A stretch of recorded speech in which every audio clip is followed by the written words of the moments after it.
বান্ধবীকে ফাটতে নিয়ে চলে এসেছি রাজশাহী কাচ্চি ভাই। এটা নিউ মার্কেটে।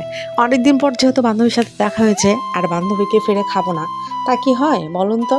এভাবে তো ফাঁকা ছেড়ে দেওয়া যায় না। তাই বুদ্ধি করে তাকে নিয়ে চলে এসেছি আজকে বাইরে খাইতে। হ্যালো এভরিওয়ান, আসসালামু আলাইকুম।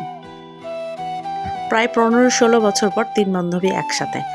যদিও 3 বান্ধবীর সব বাচ্চা কাচ্চাকে একসাথে নিয়ে আসতে পারেনি, যদিও আমার বাচ্চাগুলো ছোট, হামজা, লামিয়া, তাদেরকে বাসায় আমি একা থাকার কারণে কারো কাছে রেখে যেতে পারিনি, তাই আমার সঙ্গে নিয়ে এসেছি। আর এক বান্ধবীর একটা ছেলেকে নিয়ে আসছে, তার আর এক বড় ছেলে রেখে আসছে। আর এদিকে এক বান্ধবীর 2 মেয়ে বড় বড়, সে তাদেরকে নিয়ে আসেনি। তো যাই হোক, অবশেষে যে আমাদের খালাম্মা, আমাদের বান্ধবী আমাদের মাঝে হাজির হয়ে গেছে।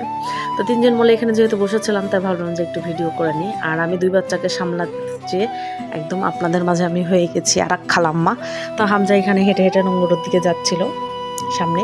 তো এই যে অনেক সুন্দর একটা পরিবেশ নোংর, রাজশাহী মুক্ত মঞ্চে। তো কোথায় দেখা করব সেটা ভাবতে ভাবতে আমরা সবাই রাজশাহী মুক্ত মঞ্চে একত্রিত হয়েছিলাম এইখানে। তো এখানে দেখা করলাম, বসলাম, আড্ডা মারলাম। মারার পর 3 জন মিলে একটু খেলার রাইডসগুলো ছিল, বাচ্চাদেরকে নিয়ে এখানে কিছুক্ষণ সময় দিলাম। এই জায়গাটায় ফটোশ্যুটের জন্য অনেক সুন্দর একটা ফেমাস জায়গা, এবং রাজশাহীর অনেক ব্লগাররা এখানে এসে সুন্দর সুন্দর ফটোশ্যুট করে। আসলে জায়গাটা অনেক সুন্দর। তো আমিও ভাবছিলাম নেক্সট টাইমে এখানে ফটোশ্যুট করব। আপনাদের কাছে কেমন লেগেছে জায়গাটা অবশ্যই একটু কমেন্টে জানাবেন। আসলে এই জায়গাটা ফটোশ্যুটের জন্য অনেক সুন্দর। তো হামজা আর লামিয়াকে যেহেতু আমি ওদের সাথে নিয়ে গেছি, ওদেরকে চেনে না, ওদের সাথে কমফোর্টেবল ফিল করছিল না, সেই কারণে তেমন একটা ওদেরকে না। তারপর আমার বান্ধবী যতটুকু পেরেছে আমার ছোটোটাকে নিয়ে রাখছিল, তারপরেও ও থাকতে চাচ্ছিল না, যদিও ও মা ছাড়া কিচ্ছু বোঝে না। হামজা আর লামিয়া, হামজাও হেঁটে হেঁটে খেলাধুলা করছিল, আর ওদেরকে সামলাতে গিয়ে আমার তো অবস্থা টাইট, কারণ হামজা একদিকে পালাচ্ছে, লামিয়া একদিকে পালাচ্ছে। তারপরও এতে এখানে খেলনা রাইডসগুলোতে কিছুক্ষণ সময় পার করলাম। পার করার পর ভাবছিলাম যে চল কোথায় খাওয়া দাওয়া করা যায়। আর বান্ধবী অফার করলো, সেহেতু অফারটা কি আর মিস করা যায়, তাই চলে এসেছিলাম রাজশাহী কাচ্চি। এইখানে আসার পর কাচ্চি অর্ডার দিল ভাইয়া।